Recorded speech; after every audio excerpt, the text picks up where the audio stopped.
Hello, and welcome to my Season 1 Terraria world. My Season 1 multiplayer Terraria world, that is. There is a solar eclipse, but we will ignore that for now. This server took place right as 1.4 dropped, and I had a lot of fun with a few of my friends, one of them which being Turtle10,000, which appears in a lot of my videos, his brother, my brother for a little bit, a lot of just a nice group of people. So, after playing it, the world, we beat the Moon Lord, as you can tell with my gear, and then I had all these cool builds, as you can see from the background here, and I decided, you know what, I want to show this with the world one day, and I obviously started my YouTube channel, and now I decided, you know what, let's do that. I'll also be showing off all of the worlds I've done since then. The reason I'm not going any earlier than this is because I have a really terrible history with my Terraria worlds being corrupted, and this was the first playthrough that I've actually ever finished. Keep in mind, this playthrough was played in 1.4, and I started playing the game like halfway through 1.3, so it took me a long time to get a world that didn't immediately get corrupted. So let's just ignore the solar eclipse.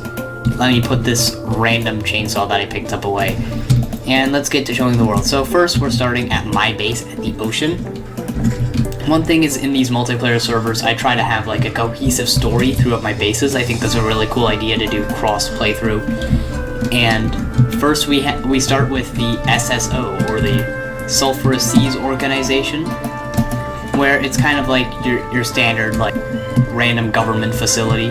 Actually, looking back, I kind of think this base has a lot of cool ideas with these sections here that fit actually surprisingly well in a 2D space that is Terraria. One feature that you will see a lot in my bases, especially vanilla, are these very large sorting systems. Since I'm a hoarder, I never use the trash feature. So I have pretty massive sorting systems. Obviously, a lot of the temps are still empty. You don't get that many items in Terraria, thank God. But yeah, obviously, to get the pylon working, we have these NPCs here, and I believe every crafting table in the game. I don't know if anything in 1.4.3 added any, but some music boxes. That's very cool. So this is pretty much my base, complete. So, but now obviously this is a multiplayer server. There's plenty more to be seen. So we'll probably just go from the far left of the world all the way to the right.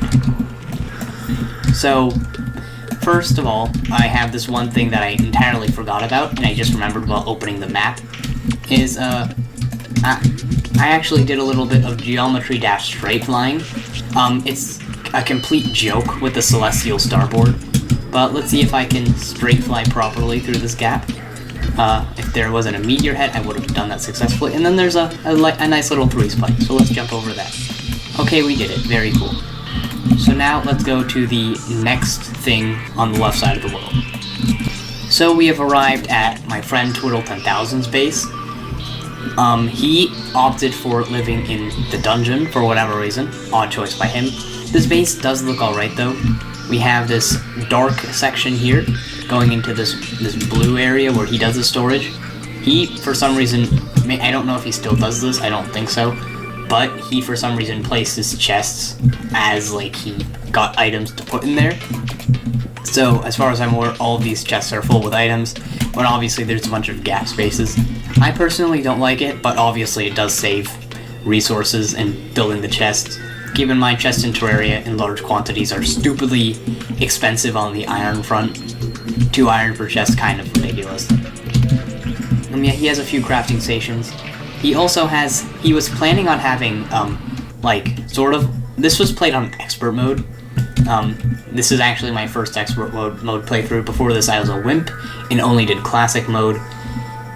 So he was planning on building all these relics, but obviously we beat the Moon Lord. We started Season 2, yeah. So that's why there's this large amount of space that goes back here to fit a bunch of other bosses. I'm assuming once he filled this, he would extend it, because there's more bosses than would fit here, if this was the scale. But yeah, now the next area is this drop down here. I entirely forgot where this goes.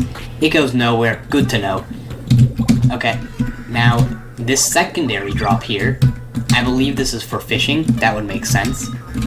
This, I'm assuming, is to block out the spread of the hollow. Oh yeah, one thing that we did here is announcement boards. We have the Smelloodle has awoken down there with this text here. If you don't know, Terraria has commands where you can color your text by doing bracket, /hexcode, : text, and then close bracket, and it'll be that color. I have one in my base. My brother's name on the server was Kika, so it has impending Kika is approaching. The color's a bit off, but it's fine. Now on to the next base, which appears to be my brother's base. Speaking of him, he built this massive dirt tower for some reason. He was only really playing at the back end of the server's existence. We have a bunch of monoliths. Okay, that's cool. And yeah, so he has another announcement board. Let's see what it says. Pickles are tasty, and it says it under my name, which is nice, I guess. He's also using the empty storage system strategy for whatever reason. Another thing he has is seem to base his NPC houses on a miniature design of his own. This area used to be corruption. I'm just noticing that now. I haven't played in this world for like a year and a half, so I don't know a lot of this stuff. My brother used to be working on a minigame. Obviously the server ended, we couldn't finish it. I believe it had something to do with the Fishron mount, and that's all I know. It might have been like a battle or something like that, like a weird way to fight with the Fishron mount. And looks like the cyborg just died, so we're gonna need to go the long way. That's fun. Okay, so now we have made it to, by far, the largest base present on the server. This base belongs to, On the Ladder, which is Twiddle10,000's older brother. He's going to college soon, that's pretty cool. But yeah, he built this nice sky base. You may think that this is it, but no, it keeps on going. He has this very over-decorated house here. One thing that he did is, obviously, since there's no space pylon, he just made this entire area hollow, and had a hollow pylon, which is pretty neat and will be used in future playthroughs. He has this here. He has a bunch of just random buildings lying around. Some of them have less effort put into them than the first, but yep. We have this here banner setup, I guess. We have this teleportation station. Where do these go? Crimson Forest. Oh, these are all parts of his base. We have the sky area. We won't get exactly there yet. There's more to be covered. We have the skyscraper city. That's at spawn. Just spoiling everything. This is another part of his island. Near the end of it. Dungeon entrance. Yeah, that's just that. Okay, so now the next part here. He has all these trees lying around. Actually a really nice detail, making the base feel a lot more, like, full and complete. This random island. We have what seemed to be a storage system, a lot smaller, but keep in mind he's not as much of a hoarder as other members of the server. As you can see, 99% of these are pretty useful accessories. Minus, like, ultra bright helmet. But most of these, like, are too good to trash. Where the guy lives in this dome house, overlooked by the Moon Lord. You have also where the guy lives. Yeah, one thing that he did, I feel like, is he built a lot of rooms just for the sake of building rooms. Obviously, this is just bonus storage, but like, this is just mechanics workshop. Yeah, random chest with an arrow. This is part of a golf course. This just leads to this random hole down here. A lot of this stuff, even when I was playing on the server, I didn't know this existed. There's this massive island here. This is just a naturally generating one. A few bonus islands. Expands all the way out here. That's where we just went to. Random desert. And here's the end of the golf course. Obviously, for the sake of it, I need to test out this nice little golf course.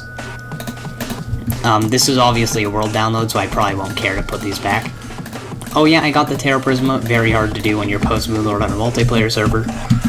But, okay, cool. Now I need to put this here. Thank you. Now, where's the end of this? Across this entire island? This is going to be very annoying if you miss. So let's hope I don't. I did. Okay, that's nice. I did the exact same thing. Cool, don't do that. Maybe this. Nope. How do you do this?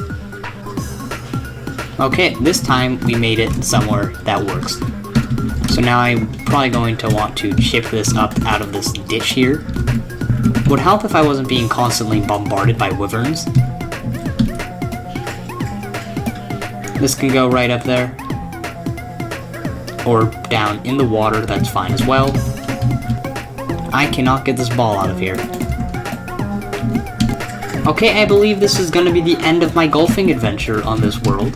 I just need to move on. I've been stuck at Max's base for such a long time. So now I will hastily make my way back to the pylon, and we can move on to the next part of this world. Now we have made it to spawn. This also kind of served as another member of the server's base, Fiery Eggroll. And he basically just used spawn. He never actually built a real base. We have the, like, general arena here. We have general storage going on here. I believe this was me. I don't remember exactly. Seems like something I would do. We have a DPS farm right here. A bit powerful, the Zenith is. And yeah, one thing that we have up here is herbs. We seem to have a bunch of temporary biomes, like the mushroom biome for the truffle. We have just stuff down here, like the Old Ones Army Arena, least favorite event in this game. We have Crimson, Crimson Desert, and Crimson Tundra. So this world is a corruption, and one thing that we did try to do is obtain the Universal Pylon, which is a pretty good goal to have, but boy is it a lot of work. Like, you have to make so many temporary biomes and just pray for things to happen. Like, I remember it took us a really long time to get a sandstorm for some reason. We have a elevator going down here, and yeah, I think that concludes spawn. Generally, I like to have a series of chests that appear around the world. Like, when I just start the game, I usually plop this chest down in the forest and name them funny things. In servers like this, I believe that was replaced by these signs, but that will be present in future worlds. Ah yes, the Universal Pylon. That just takes us to our artificial biomes here. We have quite a few. We have the Underground Corruption. We have the Underground Tundra Corruption. We have... Is this nothing? I believe this biome serves as nothing at all, which is cool. I believe this might have just been for, like, symmetry reasons. Then we have Underground Tundra Hollow, which is nice. All these biomes are very specific, that's why you had to build these. Underground Crimson Underground Crimson Ice. There's just a lot of them here. We cleared out a huge area. This took a lot of time. Like, this might have taken... This was the majority of our end game right here, just digging out this massive area. I was obviously in a voice chat with friends, very fun. One thing that you may notice is I don't have a Rod of Discord. I remember this being like a farm design for the Rod of Discord. I tried building it and I never finished it because it's too lazy, I don't know. But yeah, that seems to be it for this stage of the world. It's just a lot of like farms and stuff like that. Now down here is the mushroom biome, with the mushroom pylon, of course. This seems to be just a truffle worm farm. I don't think you necessarily needed this, because I believe one of the changes 1.4 had was making truffle worms spawn much more frequently. Don't see any right now, but you have to take my word for it. Yep, just seems to be one of the uglier parts of the world, just box houses with a farm next to it. Down here, there seems to be jungle remnants here. I don't think this is actually the jungle, but you know. This is our hell bridge, just standard, destroyed because we built it out of wood. Hell bridge would always recommend building hell bridge out of obsidian platforms, especially in expert mode, so lava slimes do not destroy it. We also have a hoik system here, which is very useful. I'm not going to be using it because I don't need to. But yeah, next we have the desert, which is just an interesting pylon-shaped house that we've got going on here. I think we've gotten past all of the actual bases, so the rest of this world should be pretty easy. We have this massive area for that's separate from here for some reason. I don't know exactly why. I don't think you needed to dig out all of this, but it'd be safe to be sure. I don't know what this is supposed to be. It's kind of there. I'm not going to go over there since it's more of the same stuff that you've got going on here, but on a smaller scale. In here we have the jungle. We have this tiny arena here. I don't know exactly why we built it.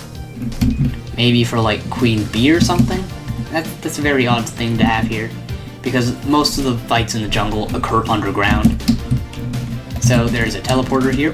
This is actually where we fought Queen Bee. We have this house here, just in case you died, because that happened a few times. This is our Plantera arena. Just very standard. This might actually be our real Queen Bee arena. I don't know. I haven't played this world in a year and a half. We have some more stuff here. Where does this lead? Yes, this leads to the temple. I don't know what golem cheesing method we used, something with cannons, but we also had some of this action going on here, where you would run across. I have no idea what this is supposed to serve as. It's not like you need to cheese golem anyway, since he is quite literally the easiest boss to ever touch this game, but yeah. Okay, now back to the surface. And is there anything else? Other than the party girl sealing this random freaking sky island, that seems to be everything of value that is present in this world. One thing I should mention that I should have mentioned at the beginning, but I'm an idiot and forgot to, is this playthrough I was a melee, as you can tell with my Zenith, my Solar Eruption, Terrarian, Starlight, and this joke weapon, Zilla's Hollow Jousting Lance. This was more of a thing in the 4th season of the multiplayer playthroughs, which this was like kind of a joke thing we did at the end, where we brought all of our previous characters together and just ran around in the world killing each other with the stupidest of weapons. But yeah, that comes later, where I joined this character and crafted the Hollow Jousting Lance and just ran into everyone. That was very fun times. But yeah, now let's enter the second playthrough. One of my favorite playthroughs I've ever done in this game. Okay, so welcome to the Season 2 multiplayer world. One thing you may immediately notice, the spawn looks significantly nicer than the gravestone mess that was the previous one. One thing that we did more towards the end is we focused a lot more on building and making cool looking structures. This chaos-inspired build is a remake of the first house, which was 3 boxes in a similar fashion to this, but instead it was just your standard wooden shoebox house. Yeah, we have some nice foundation down here. A gravestone that really adds to it. King Rome's body was mangled by a spike in September of 2020. One of the worst shops that was built too late in the server. I don't remember it existing. But yeah, because we happen to spawn here, I have a base somewhere, but this is a world download, and I forgot to set my spawn. So we'll go through spawn first, then my base, then the standard left to right setup. So now we have this nice tree here to store some NPCs. This was built by Twiddle1000, very nice. This one, as you can see by the relics that are just lying around, this was played on master mode.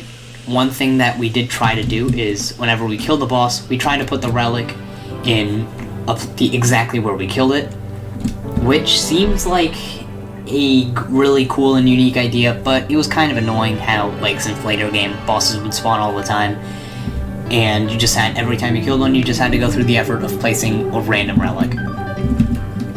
But that, one thing that does help in hindsight is that the world looks a lot cooler. We have all these nice benches, which is a design I really like, actually. This golf house, which has some fancy clubs here. One thing, remember what I mentioned about the chests earlier? This is actually a reference to that. When we were redoing spawn, Twiddle1000 really wanted to remove my chest because they were ugly, but I went through the effort of preserving it in here. This will fit into my base that I will show soon, but obviously I'm not going to spoil exactly why yet, and what these lights mean. But here are my chests. The first one, back off track. Puniper, Thanos, Nepesta, Balls.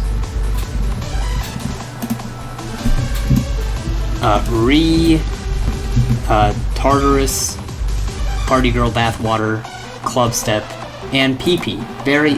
The most the funniest things you've ever heard. Also, we have a club-step monster right over here, which is actually a pretty nice design, stolen from Bloodbath. But yeah, we have parts of the golf course that I will play later. And that seems to be it of Spawn. Oh, one thing is, in this playthrough, whoever was the summoner needed a lot of spooky wood. And I kept talking it all, and there was a joke where I wanted to save it to build a spooky house, and that was why I couldn't go into his very expensive armor. So, to keep my promise, I actually built a spooky house on the hill over here. Doesn't help that it's hollowed, but this is the spooky house that I ended up creating. We have some nice cobwebs, and yeah, another kind of chaos-inspired design. Or when I say chaos-inspired design, I mean I watched one of his videos and used that.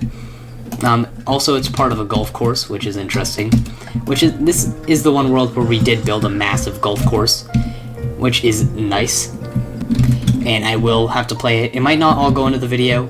If I get any nice shots, then that would be cool. But yeah, let's see if I can do it. Because this is a world download, I am too lazy, and I will just steal these. This isn't actually the real world, obviously, world download. So I can do whatever I want, and you can shut up. Also, I want to remember to mention this before it's too late. I was playing as a mage. I have the Last Prism, Rod of Discord this time, Nebula Blaze, Lunar Flare, and a Razorpine. So, it's interesting how hole 1 is all the way down the elevator, but okay. I don't know exactly how to get there, because that house is obviously in the way. Pretty decent first hit. Already fairly close. There we go. It's going all the way down, or just that far down. Nope, it's still going. Oh, this is nice. Man, I'm doing a lot better than I thought I would. Oh! 5 strokes! Even though I got really screwed over by the putter bug that was going on here. That was really good! I think that might have been one of the best records. But yeah, okay, next one. Where does this lead? Into the underground. It's a bit less drastic than the elevator one, but let's go into the underground. Oh, that's not where I'm supposed to go. I need to go under here, I presume? I don't know exactly how to do this.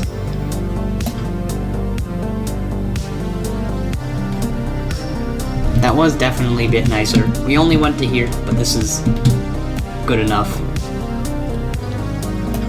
Oh, that's not what I wanted to do. I will restart that promptly. That was actually really nice. Hole in one, maybe? I don't even know where the hole is. Obviously, you can... Oh, I landed in the stupid trap. That's nice. Mate, no. Oh my god, that's so annoying. Almost. This sucks a lot. Just need to find that perfect angle. That's not the perfect angle. I do not care how many hits this one takes. This hole sucks. I have decided. Okay, this is a terrible spot to be in. Hey, only 9 strokes. That's nice. I'll go to the T, thank you very much. Now this one is over the spooky house. Don't know exactly where you need to go in this one. Oh, just over there. Over the spooky house, as the name implies. Down here. Oh, that was nice. Assuming that you actually go down this hole. We're kind of in a rough area there. Should be able to recover. Commentating over golf is pretty hard. Wonder how people actually watch this. Nice two strokes, very cool. What was this? Par 3, I actually did an eagle, which I am very proud of. Where's hole 4? Oh, I think the previous 3, I believe, were made by Twiddle 10,000. This one was made by me, so you may notice a drastic drop in quality, where I do the stupidest stuff I can. Is this how you do it?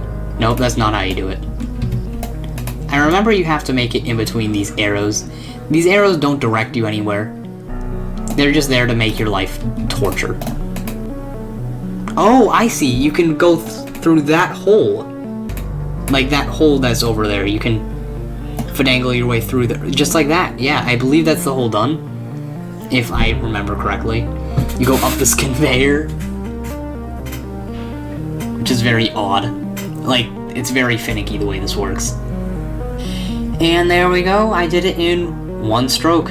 What's the par on this one? Par 3, I actually got a hole in one. Where's the relic? Yeah, that's the thing that was constantly screamed when a boss would die, and a random member of the server would have the relic, and nobody knows who that is. Oh, so you want to go onto the relic, and that should open up this? I don't know. My holes have a lot more, like, weird technical stuff going on for some reason. Ding. Will I make it across? Almost. No. Okay, this one seems a bit faster. Maybe. Yes. A lot of mine you have to like do some really odd timing. Like obviously if this was real golf that would not be one stroke because I had to restart 1,000 times. But I'm taking it. Another hole where the ball falls down a hole. Oh yeah, let's do this. Let's scope out the course a little bit. Oh, you have to hit over this tree. I didn't actually notice that. Yeah, this tree's a fake tree, as in it has collision. I didn't make it into the hole. Oh, there we go, in the hole. Maybe. Okay, that's annoying. What's supposed to happen? You're supposed to hit this ledge, and it'll catapult the ball into the hole, probably. Iron it over here.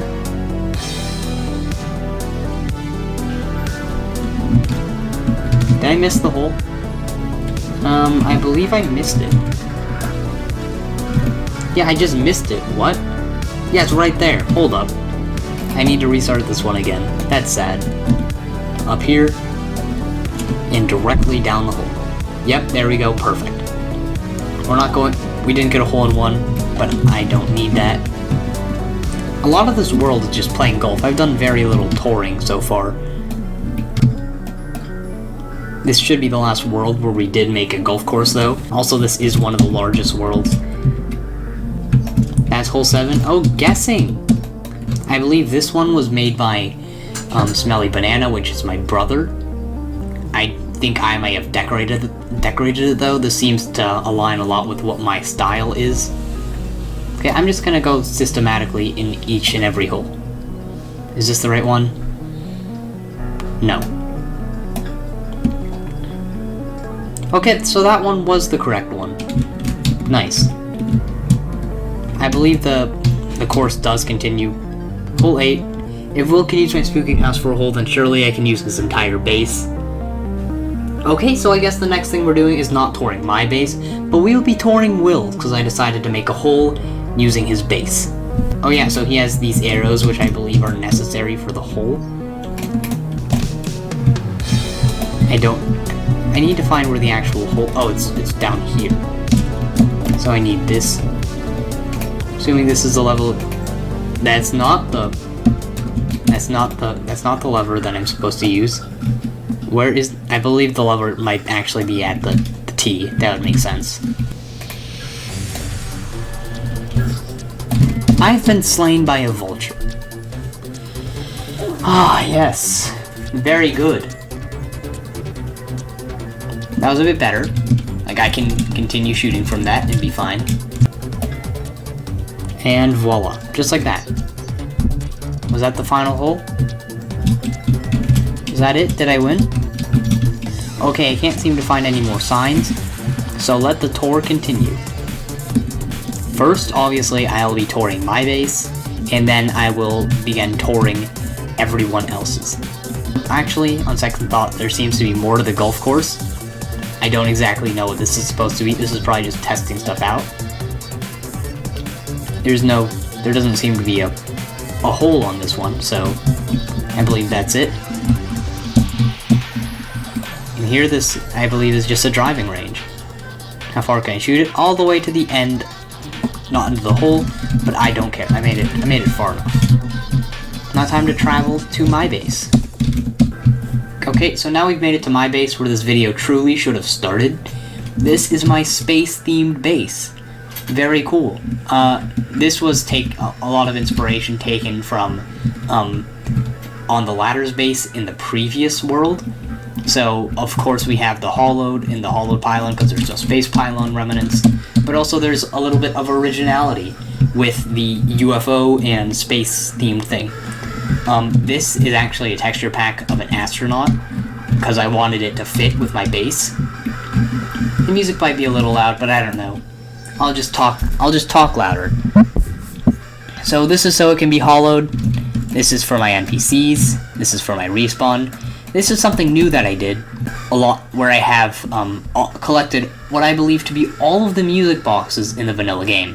This is the only time I have done this specifically. And in 1.4 there's a lot of them, like a ton of remixes and Otherworld stuff that you also have to get. So it's quite a lot of grinding.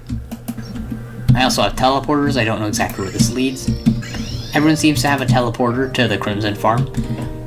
But yeah, this is our main source of money. Or at least in the very early game. It was a really bad one, but it did the job, and we all used it enough to have teleporters here. One thing that you may notice is that we actually started color coding our teleporters, which is something I use to this day. It's very useful. I like it.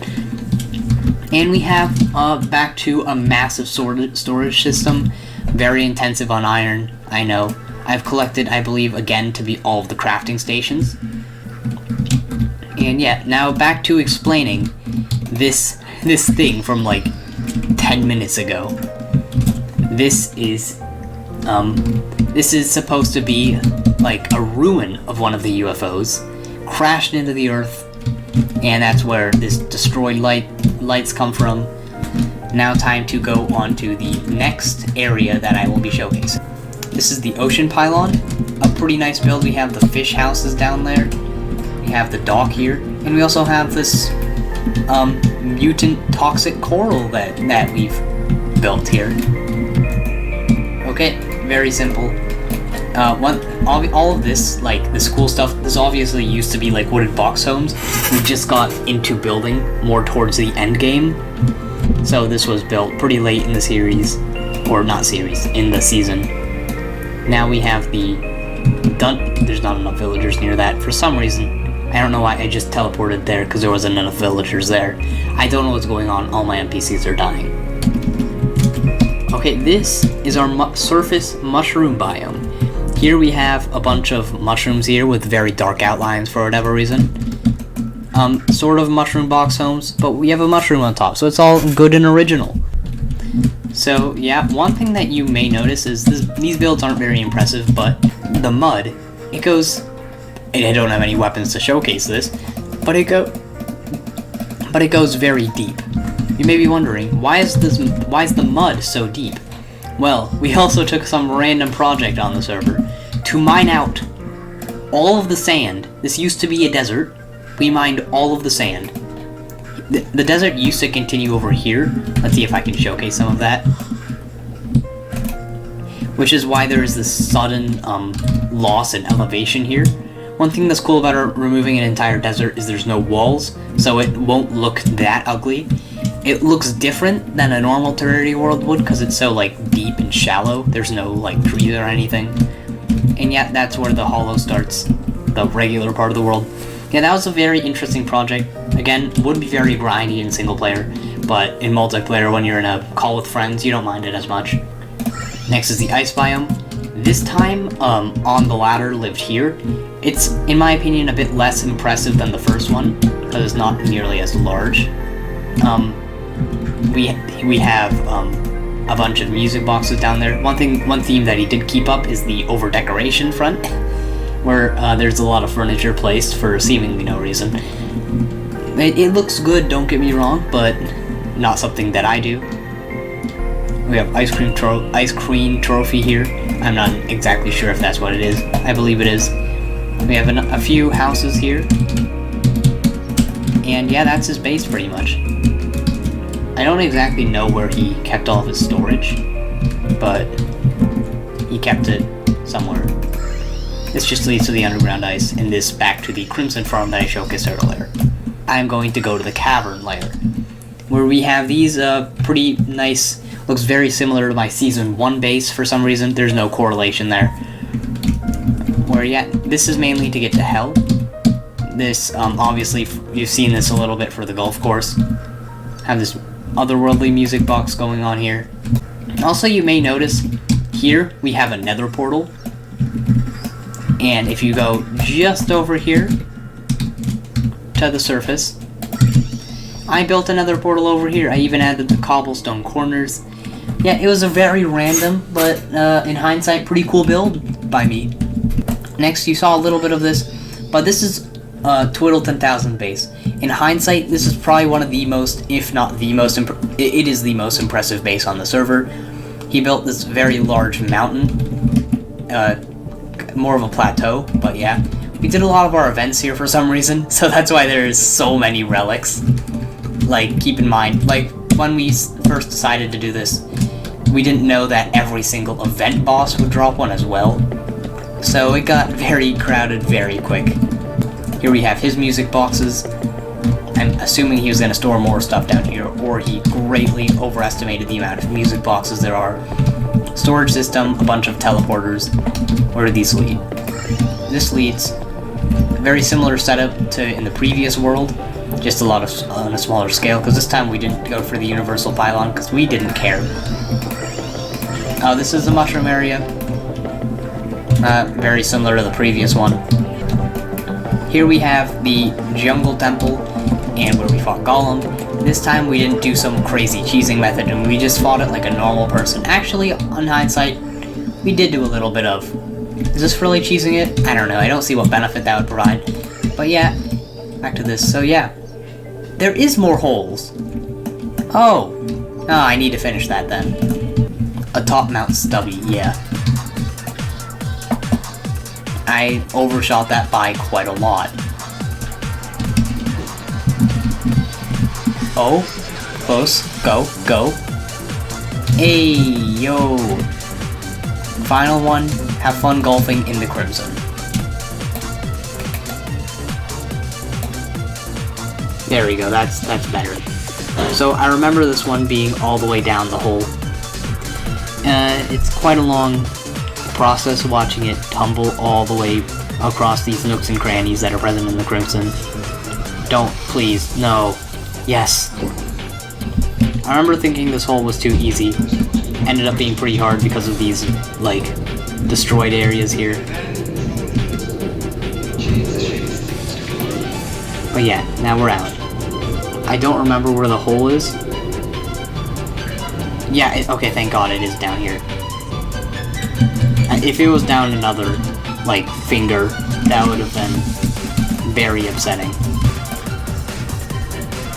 And in the hole, 4 strokes, that's pretty nice. Okay, and I believe finally, that one is the final hole that I have to deal with. Glad I saw that, or else I would have left that course unfinished. So the next part appears to be the jungle. So here I did this nice thing where I cleared out this massive area, and a grand opening to this tiny little cave here. I feel like if I were to build this now, I would have probably kept the walls here, because right now it just seems like a big cavern that's naturally generated by the world.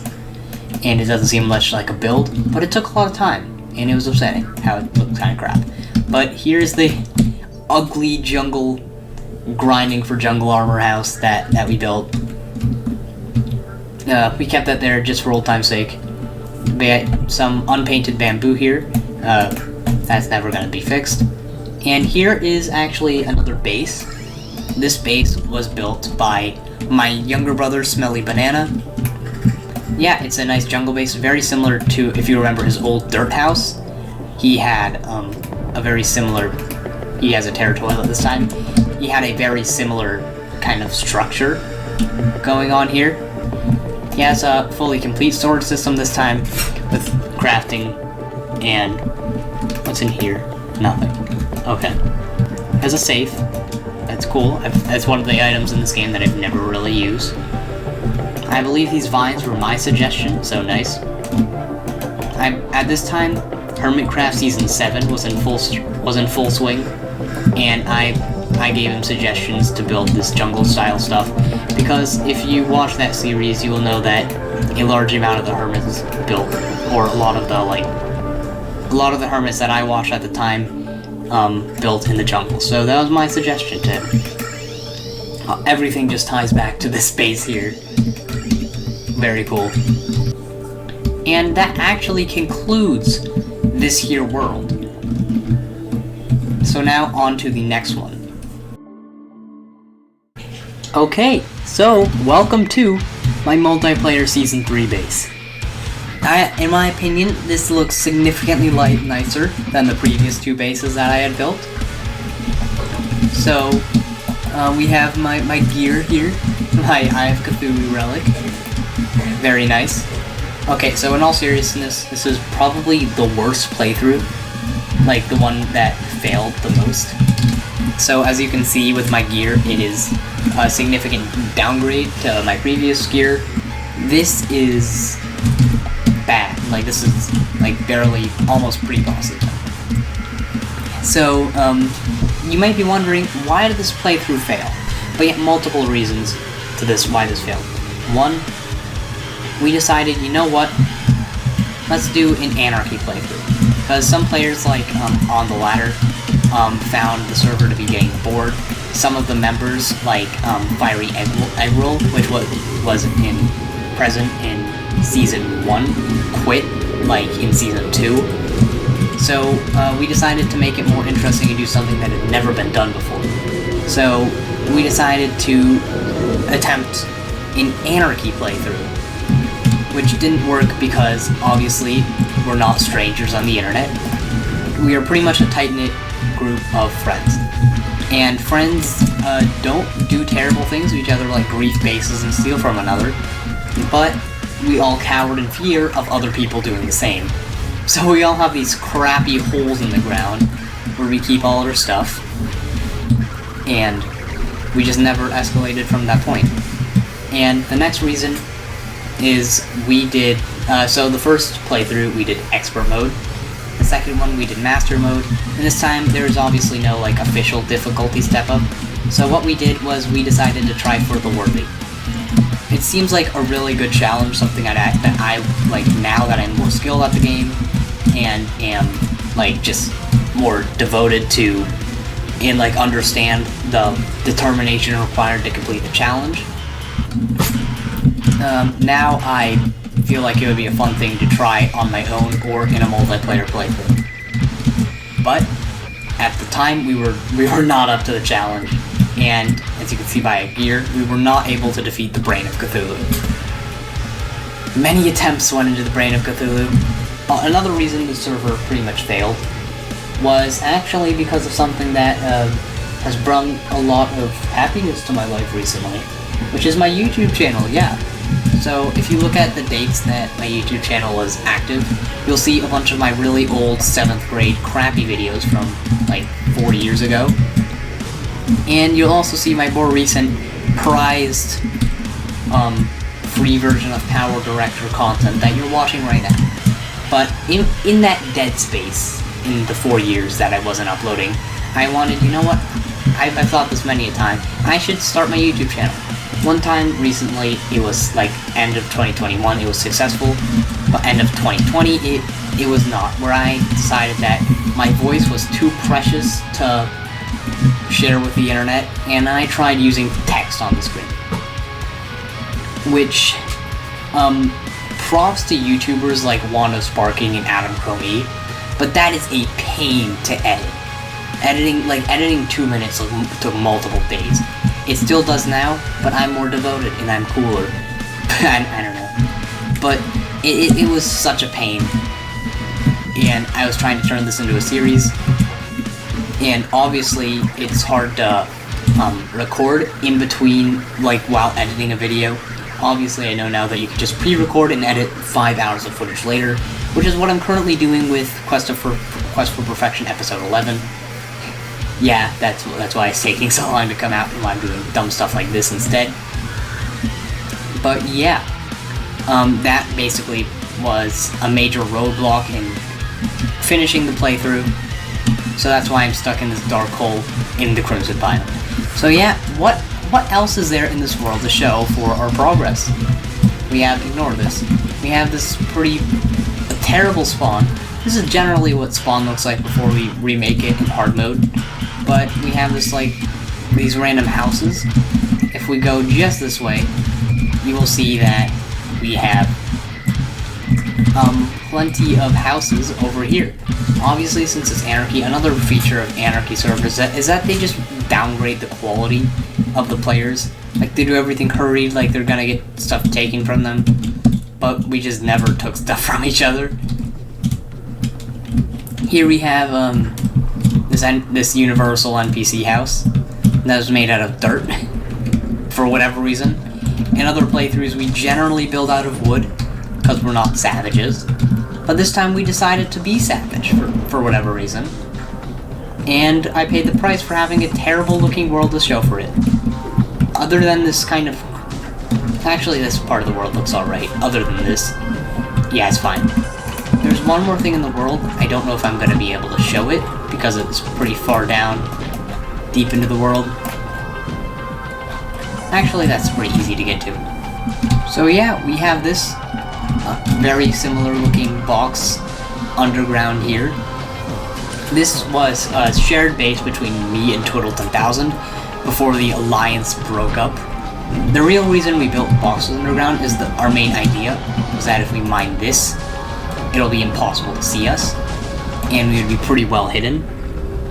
But obviously the server died, didn't really work. The thing is, having an Anarchy server in a limited space such as the Terraria world doesn't really work. So yeah, that's all I really have to show for this world, other than like maybe a clip from the video, the YouTube video, if it's saved anywhere. But yeah, now on to the next world. So yeah, you may immediately notice that this world doesn't look much better than the previous one. The only upside is that I am now post-Moonlord again, so I can easily fly around. But other than that, this world does look pretty ugly. Now, the ugliness of the world does actually have a reason. Earlier in the video I mentioned Wand of Sparking and how he is a legend for using text in his videos. Well, one of his most popular series is his old, rather old one, where he tried to beat Terraria when all the blocks are completely randomized. So as you can see from the layout of this world, all of my blocks are completely randomized as well. This playthrough we did on expert mode because we weren't sure exactly how hard the block challenge would be, and we didn't want a repeat of the last playthrough where we couldn't progress at all. But this playthrough was actually really easy. So easy, in fact, that the reverse problem occurred, where we couldn't develop the world in between boss fights at all. So that's why we have beat the Moonlord in this world, and all we have to show for it is this crappy house here. Yeah. So, one thing that I do want to show is, first of all, this is spawn. We have a few, tiny houses out here made out of the block structure to try and mimic the chaos that is the remainder of the world. This grass area here, but yeah, some mispainting here. That's cool. But yeah, there's 0 full bases developed in this world because we just beat it so fast. We're too good. We played Terraria like everyone else does, where they just build box houses and call it a day. So one thing that is worth showing you is the weird luck we got. Obviously, the challenge is you replace all the blocks in your world with other blocks. So you have this crazy setup here. One thing that we got was somehow we managed to get stone replaced by hollowed vines, which immediately despawned, which resulted in massive caves like this, making exploring the underground really cool and interesting. I would recommend doing this challenge to see if you get anything interesting like this, and other than the fact that no bases were developed, I had quite a lot of fun on this world too. Not as much as previous ones, but it was at least better than Season 3. Also, their mod has been replaced with backhoe blocks, so that's why I was running into nothing there. I'll try and showcase bits of the world. I'm not going to get to everything. Here we have the snow biome, which was... trees were replaced by ice. This isn't actually a snow biome, as you can tell, since it is a snow biome, but it wasn't supposed to be. One thing that I just noticed is that this character doesn't even have 500 health. It's partially due to there being, like, no mud in the world, but, like, it just also goes to show how incomplete this world is. The actual tundra seems to have been replaced by, yellow team blocks. Obviously the meteors worked as intended, because they're not replacing any blocks, they generate later into the world. Here we have a desert. It's entirely made of cobalt, which was very cool for two reasons. A, when we just launched the world, we were like, oh, early hard mode, we'll get a lot of cobalt, yay. But one unintended side effect that we realized is that we didn't actually have to wait for hard mode, because you can mine cobalt with a molten pickaxe, and you don't need, like, an adamantite forge, you don't need a mithril anvil or anything like that. So we actually had access to cobalt gear pre-hard mode. Here we have the dungeon, which was made out of silt, which is why it is in a state of just utter destruction. I'm not gonna... I guess our world is blessed with mithril now. But one thing that you may notice is that there is no spikes or nothing that replaced spikes. That's because it was chlorophyte and we mined all of it. So yeah, that seems to be all the interesting biomes in the world. I'm too lazy to go to the jungle, I believe. Actually, we can. It should be, like, pretty close by here. This is another one of those farms that we ended up building for money in early game. They're not that great, but we built them for whatever reason. This is the jungle. Mud was replaced with echo blocks, so that's why you have this setup here, where it looks like purple balloon blocks, and then just nothing. So yeah, that's pretty much this world here. I obviously don't have any base. Let's just go to all the pylons for good measure. This bad boy. This bad boy. This bad boy. This mushroom biome looks normal, obviously, because we built it. And yeah, that's pretty much what we have to show for this world. Probably one of the shortest ones so far. But one thing is, in between Season 3 and Season 4, there's a lot of dead space because Season 3 was so unsuccessful, and I actually decided, screw this, and I started my own single-player world. And that I finished before we finished Season 5, so I will actually go into that next. Okay, so this next world, many of you may actually recognize. That is because it is the world that I use in my currently most popular video on my channel by a landslide. This world, by far one of my favorites, obviously not only for that reason, one of them where I spend the most time in. This one, contrary to other worlds, this was single player, and but I still had just as much fun. One thing that you may obviously notice, I don't know why I didn't open with this, but I'm using the Calamity mod here. This was, I did showcase Auric Tesla armor being weird in 1.5, but this playthrough was completed in 1.4. As you can see, I beat all the bosses except for the new ones. So, first, this is my spawn house. I have my friend the guide. Currently his name is Dylan. One thing that I did here was Blades of Justice, where I focused on a lot of the swords that, like this one, where, like, a bunch of swords add up to, like, a larger product, such as the Exoblade or the Arc of the Cosmos. Most of the time, I would use their, like, parent swords, but sometimes they were just not as good as the current stuff that I had, so I would store them in here. Here we have the Elemental Excalibur, a really good melee weapon. I would recommend it to melee players abroad. And this next house here is my teleportation house. This takes me all around the world. One strategy that I use here, that I use in a lot of modded worlds where I don't have access to pylons, are these multicolored teleporters that I previewed in Season 2 of the multiplayer server. So, one thing is I decorated all of these areas in a unique fashion. Oh, I should probably mention, this isn't actually just Calamity mod. I have mods such as Spirit mod, Thorium mod, may have. I think those are the only other 2 mods that I use. But the main thing that you get from these is random NPCs, bosses, and the biomes that are added by like Spirit Mod and stuff like that. These are all mods that I should play on my own. I'm being a naughty boy for not doing so. So you have all these enemies that, after these mods have updated over time. So I don't exactly remember what these are, but they're there, and they're cool. Now this is my humongous sorting system. You may ask, Henry, this is modded. Why didn't you use magic storage? And to that I say, I have no idea. And I built this huge sorting system. I thought that magic storage was kind of cheaty after using it in future playthroughs. It obviously is not. Here we have all my, you may recognize these categories. They're the same ones I used in Season 1 and 2. Yeah, I also collected music boxes in this one.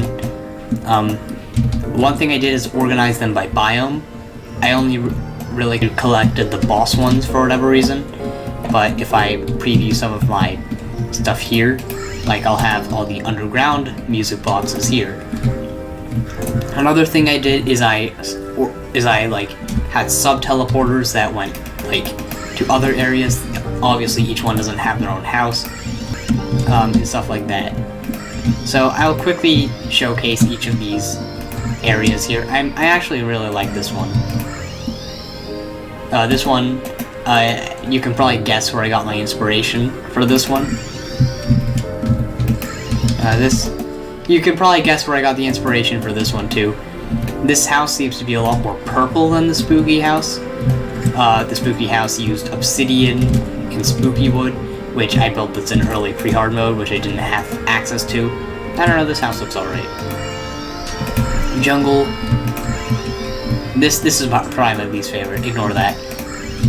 I actually kind of like the idea of having an upside down house in hell. We have this is a spirit mod biome, the hollow and the ocean, and we have the sulfurous seas.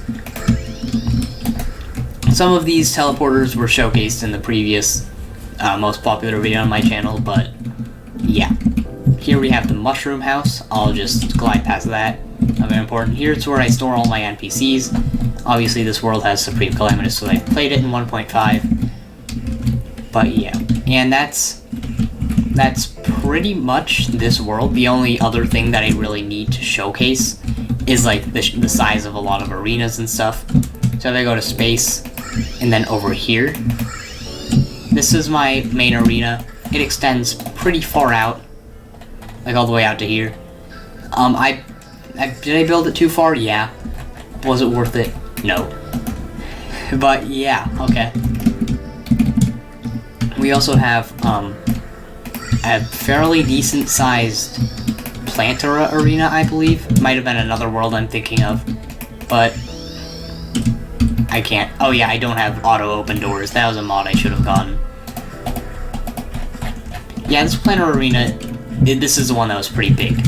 I basically cleared out this area before realizing how big it was, and then when I cleared it out after like spending an awfully long time on it, I realized it was so big that the middle area wasn't even jungle, so I needed to add this actuated section here. Just glancing at this world, there doesn't seem to be much else that I really need to showcase. Obviously, this is single player. I'm only showing off one person's builds, not like up to 5. So this one, not as much stuff, but just keep in mind this was all built by me. So yeah. Oh yeah, another thing I need to show, Old One's Army Arena.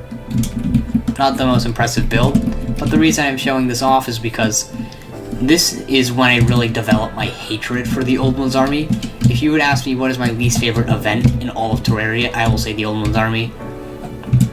My least favorite like event, including bosses in vanilla Terraria, that would be the Old One's Army. Modded Terraria, that's a whole different story. But yeah. Okay, so that is this world in a nutshell. Okay, so taking a short detour from my single player series in between seasons 1 and 2, of single player. We actually completed Season 5 of multiplayer. Now, Twiddle1000 is blathering about Beat Saber in the corner. Ignore him for now. I'm sure he has a lot of cool stuff to say, but the stuff on that I have to say is cooler. So this playthrough, similar to Season 1, was Calamity, but the difference here was Jill vibing. But the difference here is that it is in multiplayer. So one thing you may notice is at the beginning of the video I mentioned how my bases are supposed to be cohesive and tell a story. So this one, very similar block palette to my first base, except it is destroyed and abandoned. So my idea that item has been removed. It was the Paladin Mage Hammer, but that's no longer in my class in this playthrough, which is Rogue. So this is supposed to be a destroyed version of my Season 1 multiplayer base, because it was destroyed by, you guessed it, the aliens in the Season 2 multiplayer base. So cool and epic, I guess, I don't know. Okay, aside from the cringy story, we have this base, you've seen all the parts of it. It's really just one very open block. We have magic storage here, we have this chairs for decoration here, my bed there. But yeah, one thing I should mention is this server consisted of, we've dwindled down the members.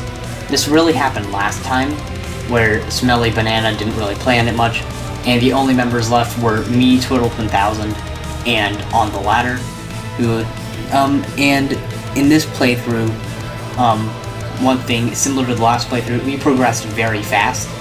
Multiplayer Calamity mod is just very broken, I guess. Fabsol really needs to look into that, I guess. And, we just whipped through, like, all of the bosses, up till even, like, all of the post-Mueller bosses. It was very, very easy. I don't know if anyone else had the same experience, but it just was. Obviously, this playthrough, it went by really fast, so we did not focus at all on building, really. I was the only person with, like, a real cohesive... actually, that's not true. On the Ladder didn't, because he, like, this is when he was really focused on, like, just fighting bosses, leaving me and Twiddle1000 with very little time to build our bases, which is why his is sort of unfinished. It's supposed to be a jungle tree, as displayed here. He tries to mimic the rich mahogany look by red painted background rolls. I feel like it works pretty well. He paints his furniture like red, so it looks like rich mahogany. My favorite here is the dye vat, because the red paint here really makes it look like rich mahogany. One thing I just noticed now is the layer of water, which I actually really like.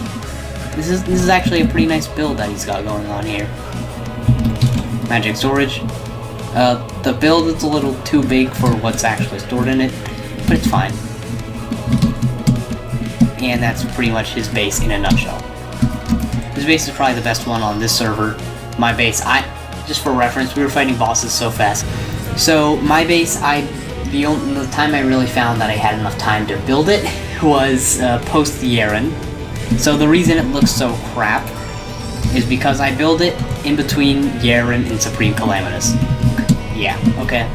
Just for reference on boss checklist. This boss wasn't added yet. They're one boss apart. So yeah, this is our teleporter room. This is just more NPC housing on top of that. Up here we have our arena. This covered bosses from Slime God all the way up to Supreme Calamitous. Really nice.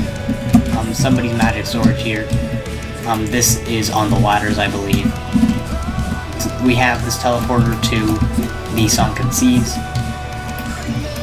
This one to Will's base. This one is to the dungeon. I remember it always tripped me up how we have this Eater of Souls banner here.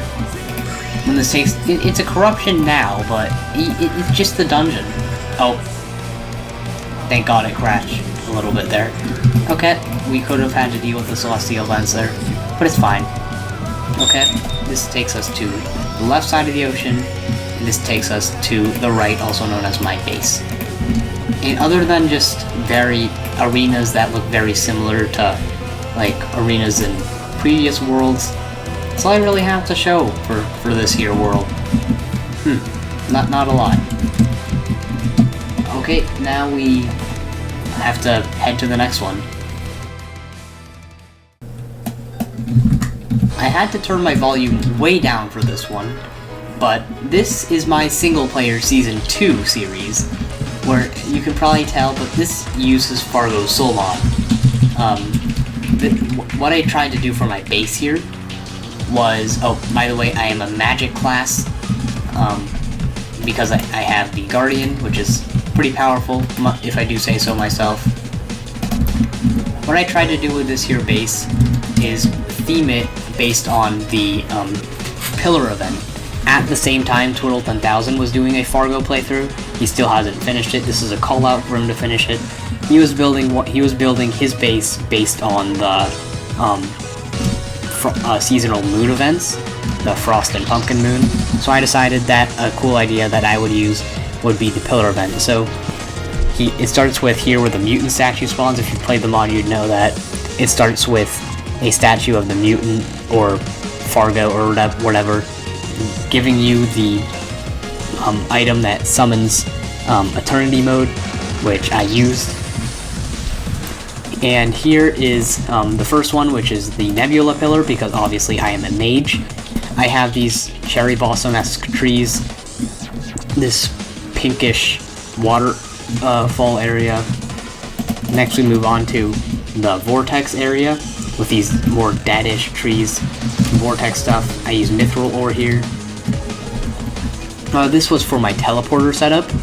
Unlike the previous world, instead of using like building a specific building for each teleporter, I opted to just make a more simple design where I had the vortex area corrupting each thing. I entirely forgot that the underground hollow makes you upside down, but it does that. Next we have the solar pillar area. I had a more volcano-ish theme. This is where I stored all my NPCs. This is a bit tough to get around if I'm not using my very eyesore Soul of Eternity. And now the final one is Stardust. I don't believe I built anything here, I just had to do it for the fourth pillar. I didn't have any ideas for that one. So, yeah. Now I can equip all of these, because you don't need to see anything that's pretty anymore. So yeah, obviously I got the Soul of Eternity. That wasn't from cheat sheet, that was legit. Now let's see, for my arenas, I basically opted to use the automatic arena builder that is in the Fargo's Mutant mod. Very useful tool. If I just go here, you will see one example that I saw in the map click, where it clears out this size of an arena. I really need to replay this mod, very fun. But yeah, that seems to be my entire world explored. I focus a lot less on building and more on fighting bosses, because that's more of the point of Eternity Mode. It overhauls all the vanilla bosses. So yeah, on to the next world. Yeah, that's about what I expected to happen. So Season 6 is one of the 3 failed playthroughs where I spent actually a lot of time building on this one. So if you remember from the previous multiplayer playthroughs, Seasons 4 and 5 ended pretty fast. Reasons 4 and 5 ended fast were because we beat them too fast. And this time we kind of tried to solve that problem by adding new players that weren't as experienced with the game. Also players that weren't as motivated to play the game as we were. And we never got past, like, Brain of Cthulhu. Yeah, we didn't make it very far. I believe we may have made it to Wall of Flesh. I don't actually remember. We didn't make it that far into the game. We played a long time. Like, how many hours does my character have? Smeloodle 6 has 50. And we were pre-hard mode still. I spent a lot of time just building because nobody else was progressing through the game and I had to wait for them. The main awe to this playthrough was that we were doing Gungnir's random weapon challenge, where every time we fought a boss, we rolled a random weapon, one weapon for each of us. The new players weren't participating. This was just so that the veterans, me, total of 1,000, and on the ladder, could just like have more fun than normal. It was kind of weird. The reason this didn't work is because we were progressing so slowly. We would often be stuck on one weapon for a long time, and like, for example, I would have to use a Boreal Broadsword for like a year and a half, which is not fun. So yeah, my building style, obviously it was lost, but I actually tried to replicate it later, so it wasn't all lost. Now, and one thing that just for reference for how long that took, I finished my Season 1 single-player Calamity playthrough right before the multiplayer Calamity playthrough ended, and I still finished my Fargo's Soul mod before getting to hard mode in the multiplayer one. Okay, now on to the next playthrough. Okay, so this next playthrough is the third single-player one I did. This time we are in the 1.4 vanilla version of the game, and we did a summoner playthrough.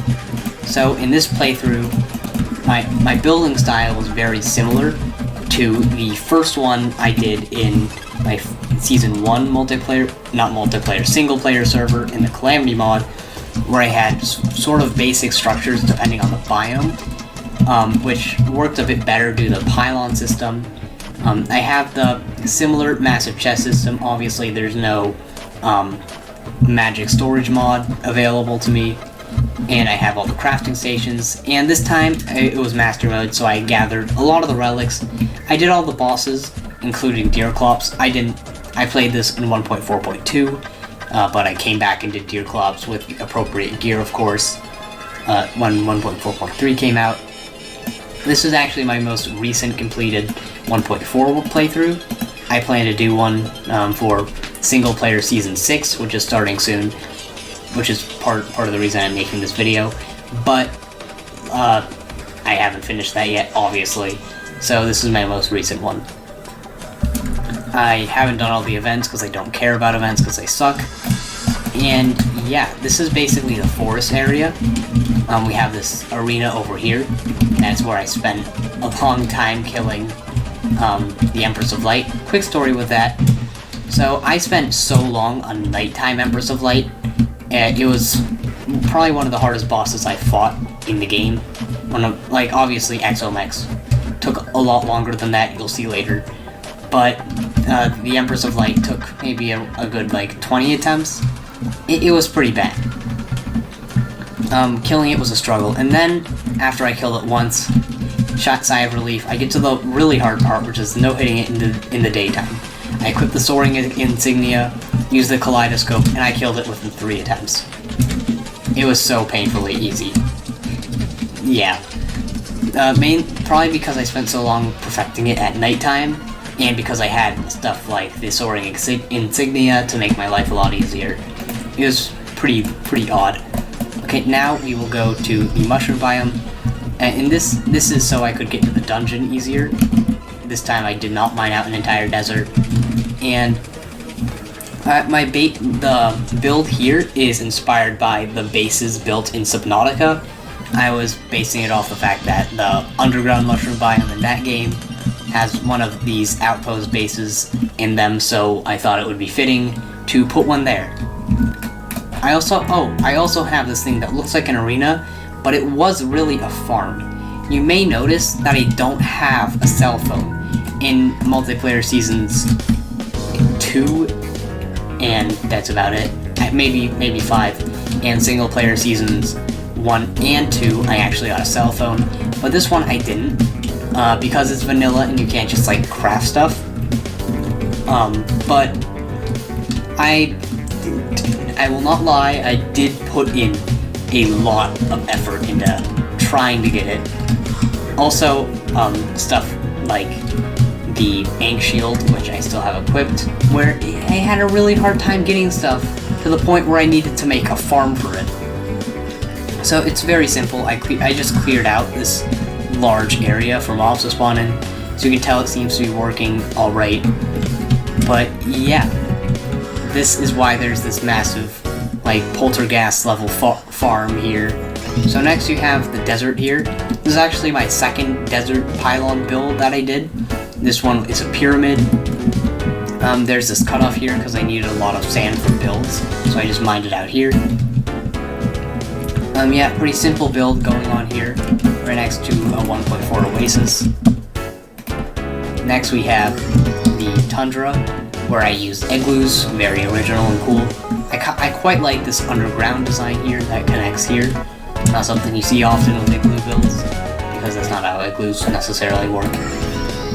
Back to the forest, and now the underground. This place is constantly overrun by hollow, because it kind of ruins the design here. But now that there is no hollow, it looks alright, other than the gelatin crystal that's making its way through here. But yeah, this is my underground section. This was my first attempt at building the desert, but it became hollowed, so I had to paint everything white, and some of it pink. This used to be a sandstone color, but that didn't work when this place was turned into hard mode, so I had to change it. Jungle pylon. I used the very original tree design. Despite being not very original, this one actually took the most time because it's just the biggest. Next is the ocean pylon, which is kind of a monochrome. Well, monochrome is in one color, not black and white. Port area here. So yeah, this build, or this world rather, one thing that it kind of did suffer from was that in 1.4 they added pylons, but teleporters are obviously still viable, since here you only have access to 8 parts of your world. Like, well, teleporters you can have infinite, and so I feel like in future 1.4 playthroughs it'll be worth having pylons, but also using teleporters to get to more specific locations. Like right now I'm probably not going to travel to my Planera and Jungle Temple arena because they're very similar to other arenas that I've showcased in previous worlds. And there's just no teleporter to them, so I'll have to walk all the way there. So that seems to be it for this world. Obviously single player world, not much to be built. So that leads us to the next world. Okay, so I know this is not the greatest way to open up a section of the video, but this is the third playthrough that I gave up on. This time, unlike the other two, I gave up on it much later in the playthrough than other times, where I made it through a lot of the game and could not, well, it doesn't display here, but I could not defeat the Old Duke and the Devourer of Gods. I actually did get pretty mad and used cheat sheet to get to the point where it looked like I beat the remaining bosses because I was upset. That's why I have the dragon fruit health, and I used to have all the like endgame stuff, but I reverted it back just now for the sake of this video. One positive that came from this playthrough is a really cool base design. This is actually a volcano that I built. I used the gem spark block as lava. I feel like that was fairly effective. And my block design for the like rooms here with the gray brick, I feel like that is a pretty decent use of gray brick, which is otherwise a pretty overused block. I have a sort of gradient going on here that just leads down into the end of the world. One thing is that you may notice is my lack of NPCs. So I actually, just because I couldn't fit them in here, I have a teleporter that goes down here, and here they all are. I have Supreme Calamitous because I technically beat Calamitous, but we'll ignore that. I wish you could revert bosses on here, because obviously I never actually beat Supreme Calamitous. Well, you may be wondering, why didn't you finish the playthrough? Well, this playthrough was my ranged death mode playthrough, and despite many people on numerous occasions saying death mode sucks, I didn't believe them, and I didn't throughout the majority of the playthrough. It was very fun. It was the right difficulty for me at the time, and it still is because I haven't improved much since then. But the Devourer of Gods. The Devourer of Gods on death mode is awful. Essentially, the main change is that in death mode is that if you get hit by the head, you immediately die. And the way the Devourer of Gods AI works is because it's a worm boss, it'll charge at you with its head. So 99% of the time when you get hit by, you guessed it, the head. So what this means is that you essentially have to no-hit the boss, which is not fun, especially for someone like me, and especially for someone with 1.5 right on the horizon. So me not being able to defeat the Devourer of Gods, that was quite literally the sole inspiration for me making fun of Calamity Guide videos, because they were not very helpful when they dealt like 5 times the amount of damage that I did. So, yeah, that's why this playthrough is doomed to fail.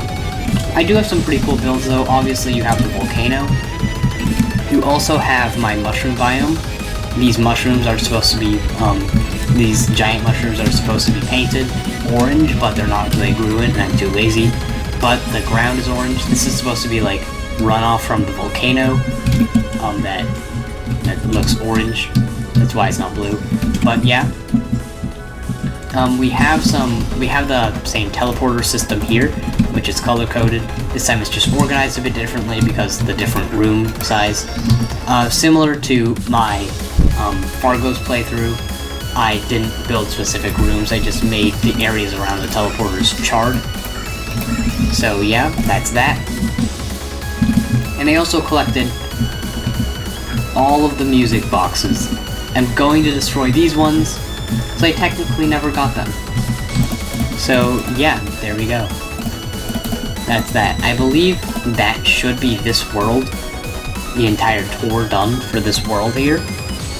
There isn't much to it, just my base. So yeah. Now time to go to the next section.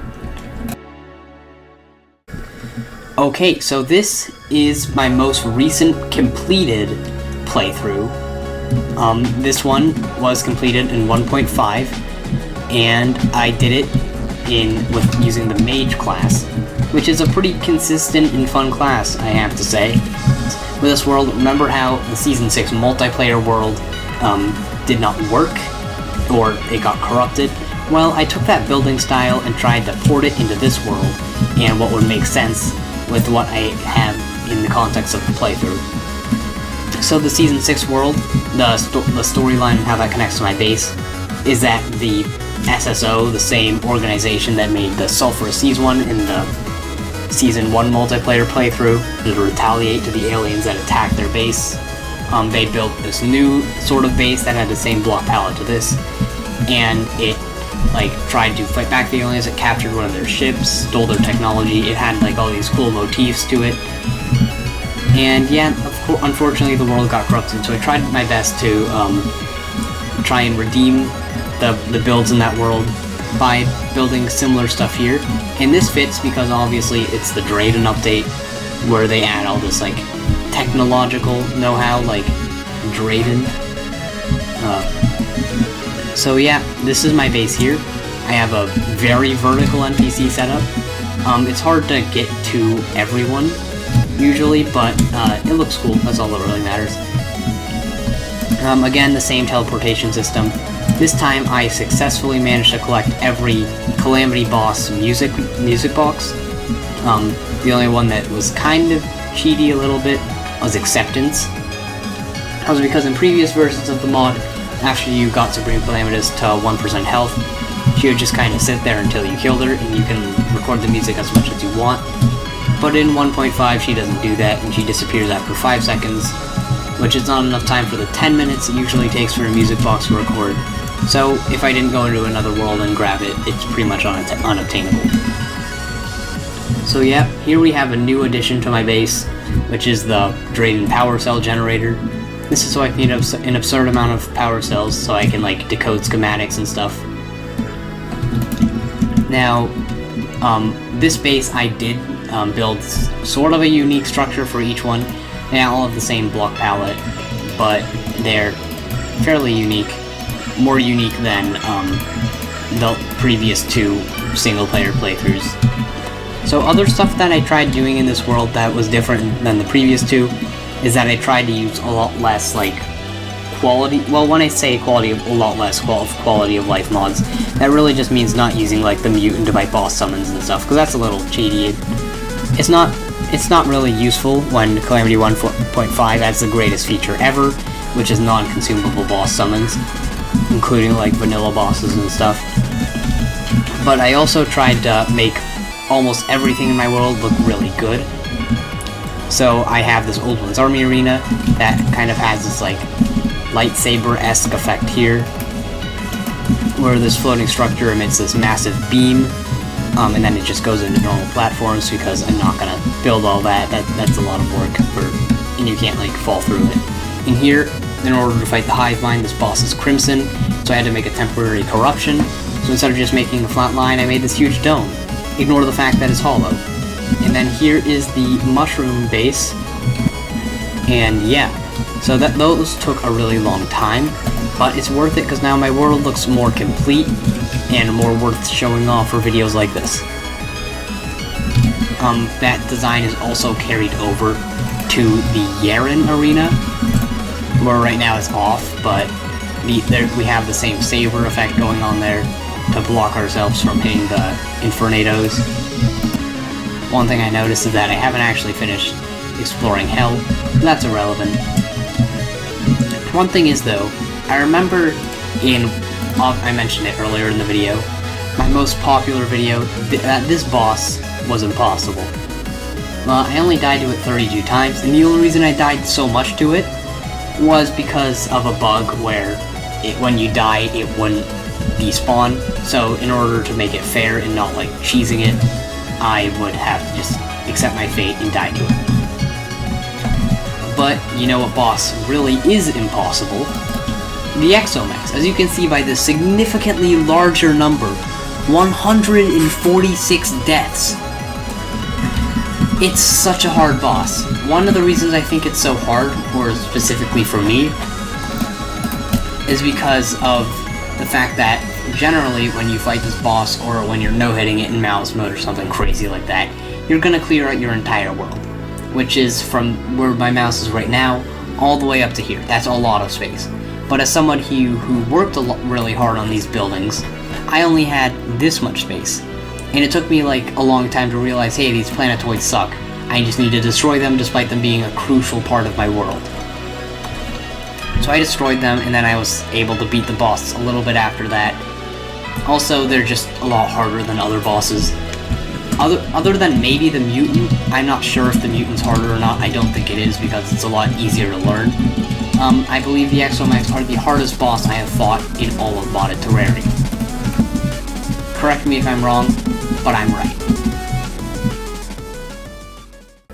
Okay, now time for the only playthrough that is in the works at the moment.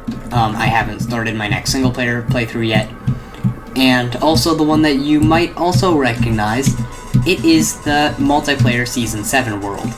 Also known as the Quest for Perfection world. Yep, we're already there to modern times. We've got some of my chests. I believe they're mine. I don't even remember. Yeah, Smelly Bakas. It's been a long time since I played on this world, because most of the time this server runs on the same IP as the Twiddle 10,000 SMP Season 2 over on Minecraft, so we can't have them up at the same time.